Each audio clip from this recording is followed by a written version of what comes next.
Միրոպե, Սարիկ ջան, ախպեր, դու լրիվ սա խառը իրար սարքիր կաշ։ Միութենական պետության դաշտ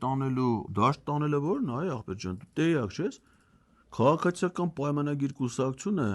դու նոր ես մտել, չէ՞, դու լուսավորում ես, չէ՞, քեզ անասնագողություն արինի, քաղաքական անասնագողությունին չէր, բերին գցի նստե։ Արա դրանք օրենք են ընդունել։ Սարիկ,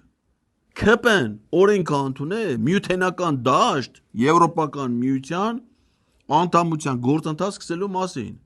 Այսինքն դրանք պիտի պատժվեն դրա համար։ Բայց դա մեր սա մեր անկախության, ինքնիշխանության հաշվին ալելու։ Այնց ոնց որ Եվրոպական միությունն է սահմանափակում անդամ երկրների ինքնիշխանությունը, այտենց ուրիշ միություն էլ չկա։ Բայց մարդիկ օրենք են ընդունել։ Ասում ես թափած այրունը պիտի չուրանը, բայց թափած այրունը որտեղ է թափվել։ Արցախում չի թափվել, բայց ով է ուրանում։ Դու չես ուրանում։ Դու չէիր նախընտրական շրջանում Նիկոլին պաշտպանում, ասում որ Արցախը Հայաստան չի, չպետք է գնալ Արցախում ծառայել, բայց դու ես ուրացել,